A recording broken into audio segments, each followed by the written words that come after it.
우리 하나님께 영광의 박수를 올리도록 하겠습니다. 우리 잠깐 기도하도록 하겠습니다.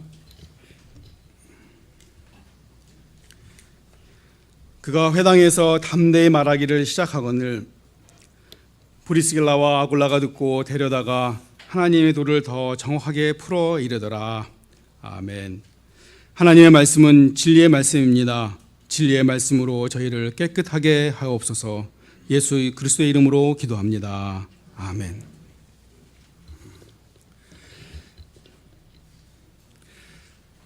이런 우화가 있다고 합니다. 그 개구리들이 있었는데 이 개구리들의 그 한 소원이 뭐냐면 그것은 새들처럼 한 번이라도 하늘을 훨훨 날아보는 것이었다고 합니다. 그래서 이 개구리들 중에서 호기심 많은 한 개구리가 독수리한테 찾아갔습니다. 그래서 사정하기를 내가 한번 하늘을 알아보는 게 소원이니 딱 한 번만이라도 너 다리를 이렇게 붙잡고 하늘을 날게 좀 해달라. 이렇게 통사정하니까 그 독수리가 이제 마지 못해서 그걸 허락하고 하늘을 날게 되었습니다. 그래서 이 그 개구리는 독수리의 그 다리를 붙잡고 하늘을 쫙 날게 됐습니다. 이 하늘에서 바라보는 이 세상 풍경은 정말 경이로운 것이었죠. 너무너무 아름다운 세상을 보게 된 것이죠. 자, 그러자 이 땅에 있던 그 많은 개구리들이 이 하늘을 나는 개구리를 쳐다보면서 감탄에 마지 않았습니다. 그 중에 한 개구리가 아니 누가 저렇게 기발한 그런 아이디어를 냈지? 라고 이야기를 한 겁니다. 그래서 그 하늘을 날고 있는 개구리는 으쓱해지면서 씩 웃으면서 나야 나 내가 했지. 그 다음에 결과는 여러분 상상에 맡기도록 하겠습니다. 자, 오늘 본문에 보게 되면 두 사람이 나옵니다. 엄격히 이야기하면 한 부부와 또 한 사람이 등장을 하죠.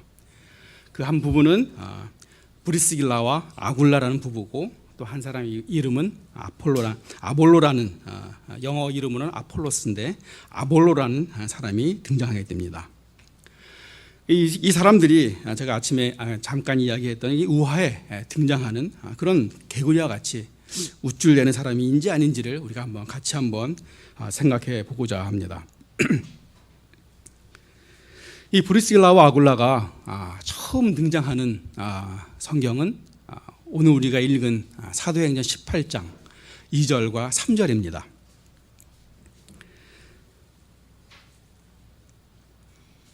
그 당시에 그 로마에는 많은 유대인들이 살고 있었습니다. 그래서 기록에 의하면은 그 로마에는 그 유대인들 회당이 9개에서 11개 정도가 있었다고 합니다. 굉장히 많은 유대인들이 살고 있었는 거죠. 근데 이 유대인들에게는 이 유대 사회에는 문제가 있었습니다. 어떤 문제가 있었냐면 어떤 사람은 유대교를 그대로 믿는 사람들이 있었고 또 그 중에 일부는 기독교로 개종한 그런 사람들이 있었습니다.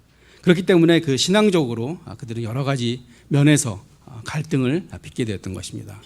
그래서 간혹 싸움이 일어나기도 하고 또 간혹 폭동이 일어나기도 했던 것입니다.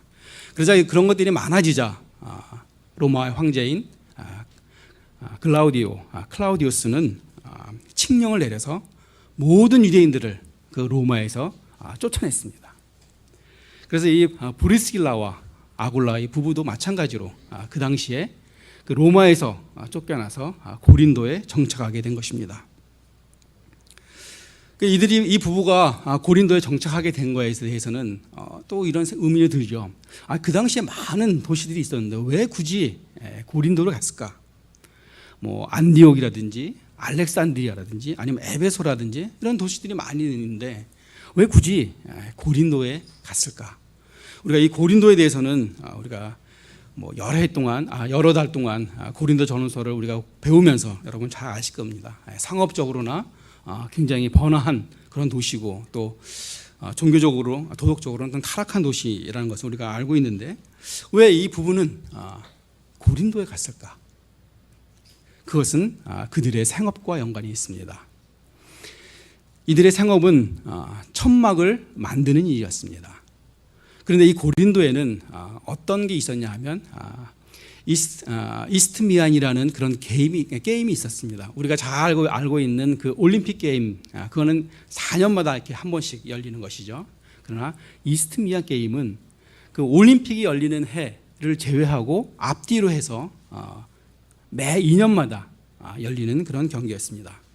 그러니까 당연히 많은 사람들이 그 경기에 참여하고 또 구경하기 위해서 많은 사람들이 고린도에 오겠죠. 그러자 당연히 텐트가 필요하게 될 겁니다. 그래서 그들은 생업상 고린도가 아주 좋은 장소였던 것이죠. 이렇게 고린도에 그들이 정착하게 됐을 때 거기서 그들은 누구를 만났느냐? 바로 사도 바울을 만나게 됩니다.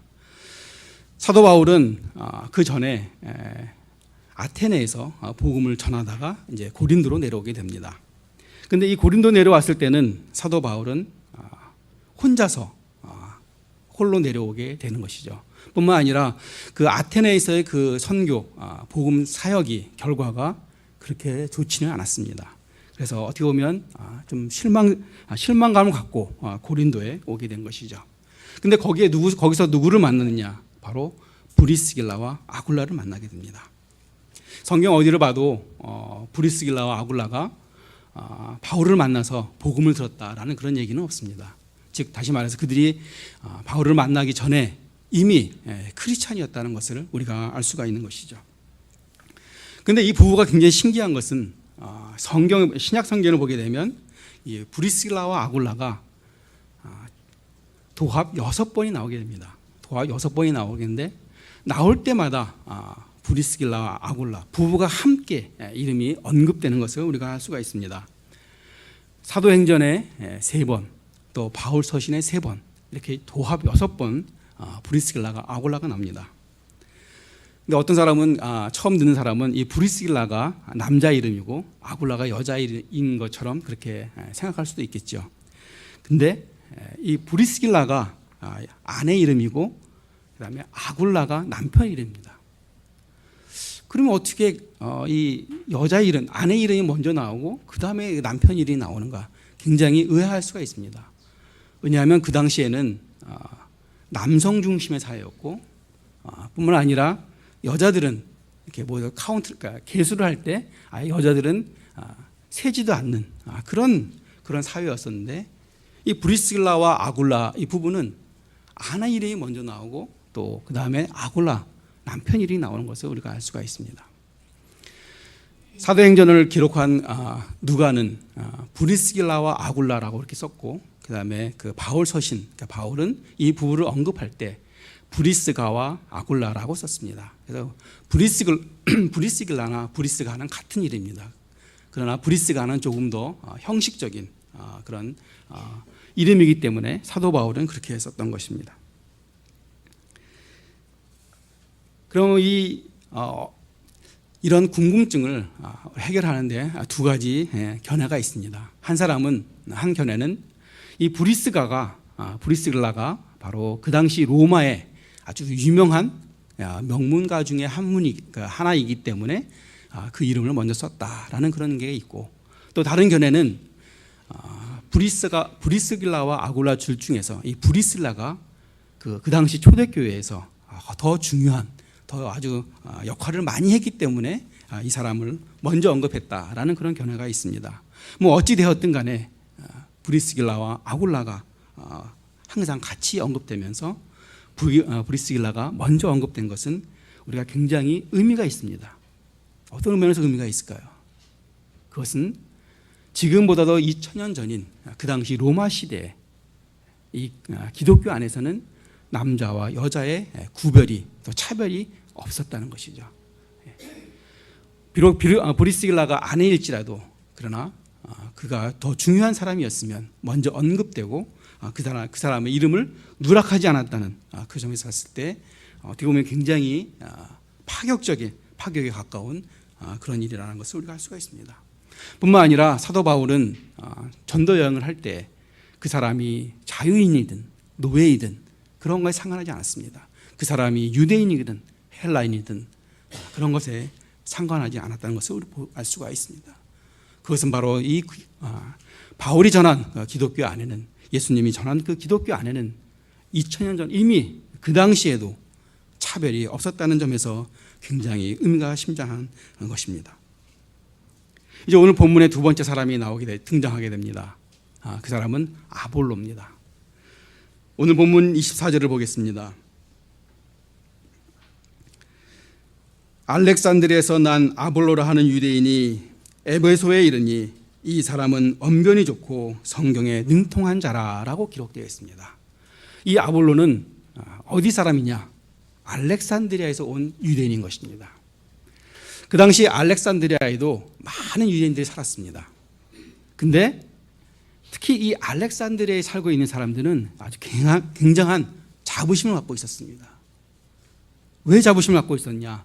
바로 그들이 셉투아진트라는 우리의 70인역이라는 그런 성경을 가지고 있었기 때문입니다. 엄밀히 얘기하면 그들은 70인역이라는 성경을 히브리어 그 구약 성경을, 구약 성경이 히브리어로 되어 있죠. 그 히브리어로 되어 있는 구약 성경을 바로 헬라어, 그릭으로 번역한 그런 성경을 그들이 가지고 있었던 것입니다.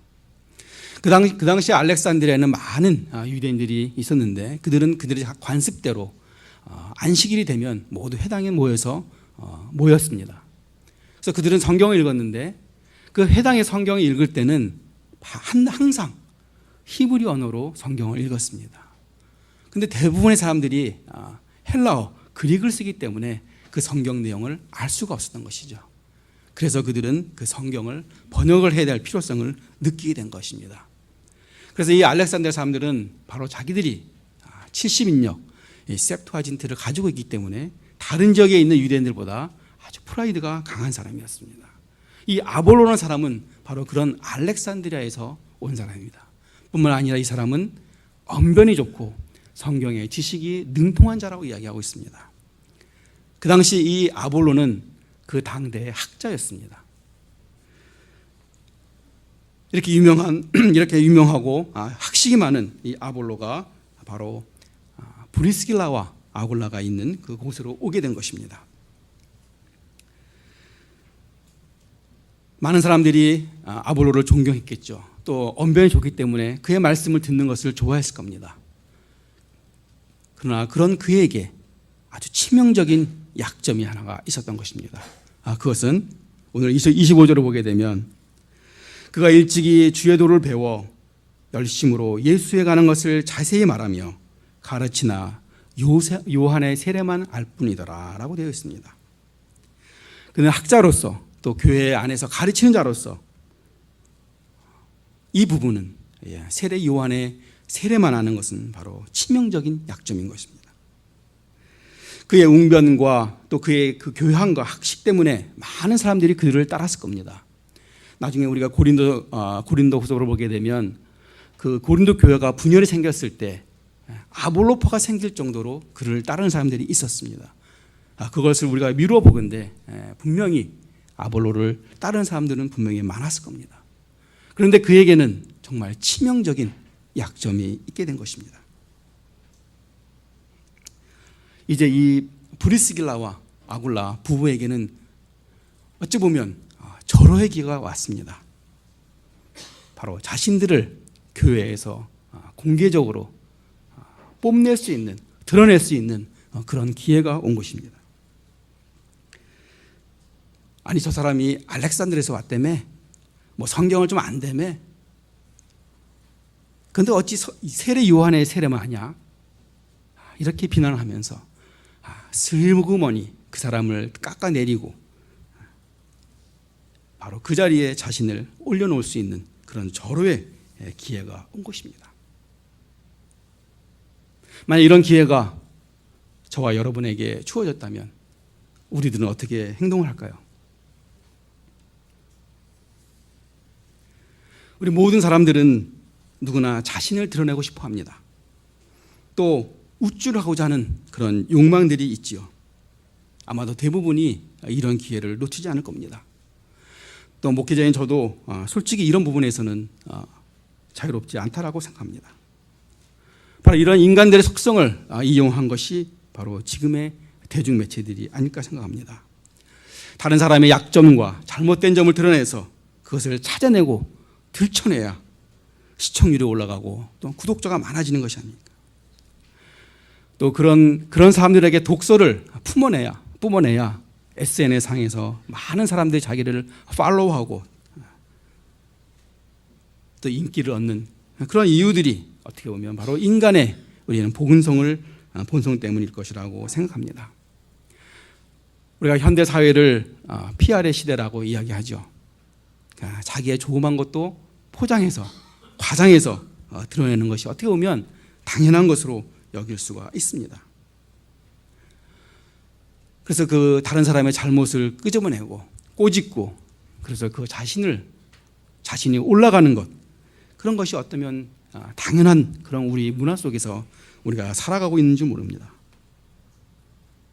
더군다나 이 브리스길라와 아굴라는 아볼로하고는 사회적으로 계층이 다른 그런 신분이었습니다. 왜? 아볼로는 그 당대의 학자였고 교회에서 가르치는 자였습니다. 그러나 브리스길라와 아굴라는 그 직업상 텐트를 만드는 어떻게 보면 노동자의 그런 위치에 있었던 것이죠. 그렇기 때문에 더더욱 그들은 자신들의 존재감을 드러내고 또 그 자신들의 존재감을 교회 안에서 확실하게 각인시킬 수 있는 그런 기회가 온 것인 것입니다. 그런데 오늘 본문을 보니까 브리스길라와 아굴라는 그렇게 행동하지 않았습니다. 오늘 26절을 보면 브리스길라와 아굴라가 듣고 데려다가 하나님의 도를 더 정확하게 풀어 이르더라 라고 되어 있습니다. 한글 성경보다 영어 성경을 보게 되면 더 그 뜻이 정확해지는데 They invited him to their home 이라고 되어 있습니다. 다시 말해서 브리스길라와 아굴라가 아볼로를 자기네 집으로 초대했다라고 이야기하고 있습니다. 그들은 자신의 집을 초대해서 드러내지 아니하고 조용히 바로 그 아볼로의 약점, 부족한 점을 채웠던 것을 우리가 알 수가 있는 것입니다. 즉 교회 내에서 자신의 존재를 강력하게 각인시킬 수 있는 그런 기회가 왔음에도 불구하고 그들은 그것을 사용하지 않았던 것입니다. 그들은 조용히 드러내지 아니하고 아볼로를 불러다가 자신의 집으로 초대해서 그 치명적인 약점을 채워준 것을 우리가 알 수가 있는 것입니다. 이들의 부부야말로 복음을 제대로 이해한 바로 크리스찬이라고 이야기할 수가 있습니다. 우리가 받은 복음은 아무 공로 없이 은혜로 거저받은 것입니다. 우리가 구원을 받는데 인간의 어떠한 행위도 요구하지 않고 또 기여될 수도 없는 것입니다. 오직 선물로 믿음으로 주신 이 구원을 받은 것입니다. 따라서 이 브리스길라와 아굴라도 아볼로에게 바로 자신들을 드러내지 아니하고 자신들의 영광을 취하지 아니하고 바로 조용히 드러내지 않고 그 은혜를 그 지식을 나누어 준 것입니다. 이 브리스길라와 아굴라는 참으로 멋진 믿음의 사람이었고 또 근사한 크리스찬이었다라고 이야기할 수가 있는 것입니다. 또 한편으로 보게 되면 초대에 응한 아볼로 역시 훌륭한 사람이었습니다. 사회적으로 보게 되면 같이 교제할 수 없는 그들이었지만 그러나 그들 부부의 초대에 응하지도 않을 수 있었습니다. 그러나 그들을 자신의 위치를 상관하지 아니하고 그들의 초대에 응하고 또 그들로부터 가르침을 받았던 것을 보게 되면 그 또한 훌륭한 믿음의 사람이었던 것을 우리가 알 수가 있습니다. 이 아볼로가 아가야로 떠날 때 교우들의 환영을 받으면서 떠난 것을 보게 되면 그는 교회에서도 훌륭한 처신을 했던 것을 우리가 알 수가 있습니다. 그런데 이들 지금 부부가 지금 고린도에 있는 것이 아니라 에베소에 있는 것입니다. 우리가 아까 24절을 읽었지만 바로 아볼로가 에베소에 왔을 때 브리스길라와 아굴라 부부를 만나게 된 것입니다. 아니 이 부부는 분명히 고린도에 있어야 되는데 어떻게 에베소에 왔을까요? 왜냐하면 그들은 고린도에서 사도 바울과 1년 6개월 이상 같이 생활하면서 사도 바울의 영향을 받은 것으로 생각이 됩니다. 또한 사도 바울이 전하는 그 복음에 그들도 헌신하기로 그들을 적한 걸로 생각이 됩니다. 그래서 사도 바울이 고린도를 떠나 에베소로 올 때 그들도 같이 에베소로 온 것으로 성경에 기록되어 있습니다. 생업을 위해서, 직업을 위해서는 그들은 당연히 고린도에 있어야겠죠.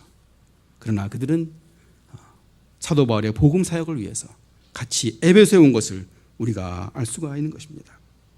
이 에베소에는 일면 아는 사람이 아무도 없는 그런 에베소에 와서 바로 그 에베소 교회를 묵묵히 조용히 섬긴 것을 우리가 알 수가 있습니다. 사도 바울은 잠시 에베소에 머물다가 바로 예루살렘으로 돌아갑니다.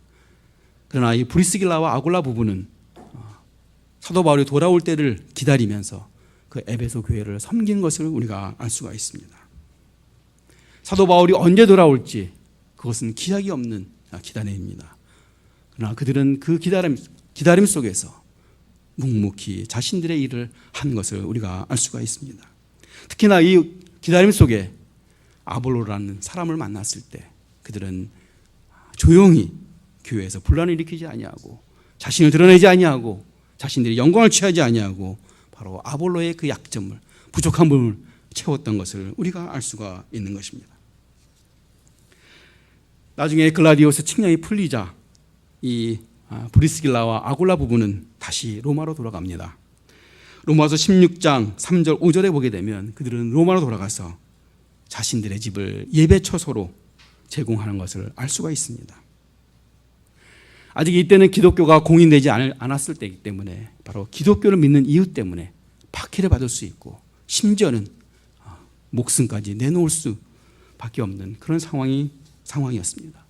그러나 이 부부는 자신들의 처소인 자신들의 집을 바로 가정 예배가 드릴 수 있는 그런 곳으로 제공했던 것을 우리가 알 수가 있습니다. 그래서 사도 바울은 로마서에서 뭐라고 이야기했느냐? 복음을 위해서 자신의 목숨마저 내놓았다고 로마서에 그렇게 기록한 것입니다. 브리스길라와 아굴라 부부는 자신들 드러내지 않는 그런 겸손함과 또 기약 없이 기다리는 그런 인내심과 심지어는 자신의 목숨까지도 내놓을 수 있는 그런 헌신함이 있는 정말 근사한 크리스찬 부부였다라고 해서 우리가 이야기할 수가 있습니다. 여러분이 혹시 들어봤는지 모르겠지만 그 윌리엄 켈리라는 유명한 선교사가 있습니다. 그는 현대 선교의 아버지라고 불리기도 합니다. 그는 인도에서 선교사 역할을 했는데 원래 직업은 구두 수송공이었습니다. 많은 사람들이 그를 높이자 어떤 사람이 그를 아주 비하하면서 뭐라고 얘기하냐면 당신은 옛날에 구두 만든 사람이지 않았냐라고 이렇게 비하를 했습니다. 그러자 이 윌리엄 캐리 선교사는 오히려 겸손하게 이야기하면서 저는 구두를 만들지 못하고 겨우 수선하는 그런 수송공이었습니다 라고 이야기했다. 이처럼 윌리엄 캐리는 아주 겸손한 그런 믿음의 사람이었습니다. 그는 철저히 하나님의 은혜를 의지하는 그런 사람이었습니다. 그래서 그가 숨 거둘 때 그는 시편 51편 1절을 읽어달라고 했다고 합니다.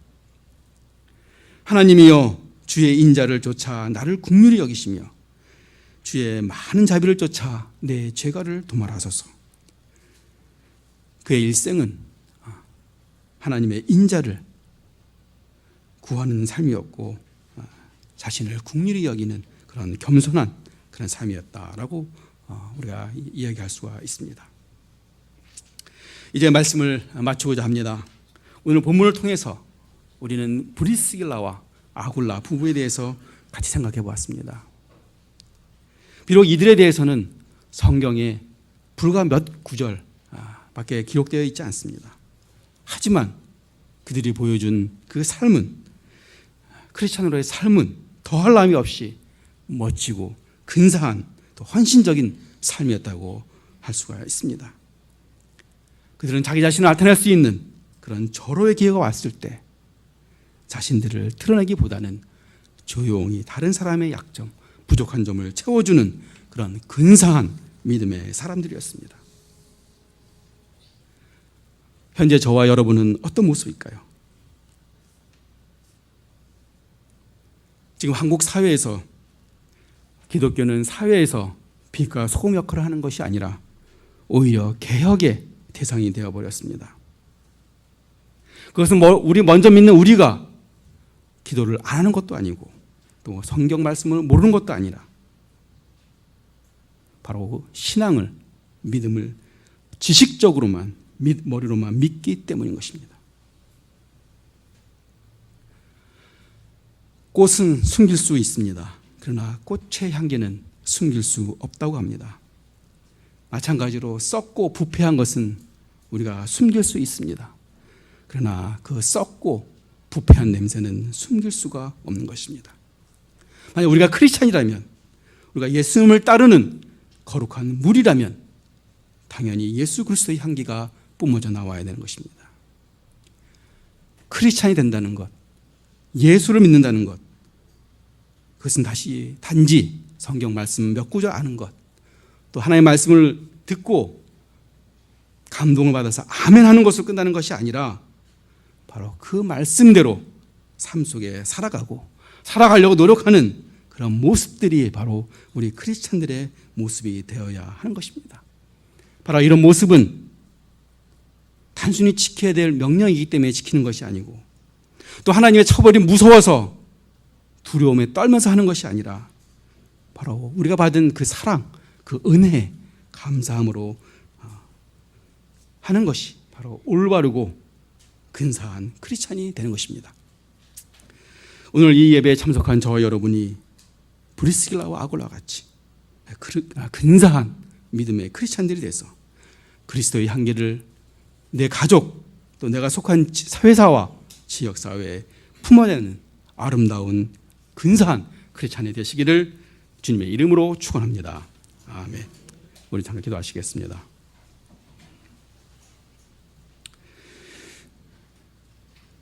브리스길라와 아굴라를 통하여 근사한 크리스찬들이 어떤 것인지 한번 생각해 보았습니다.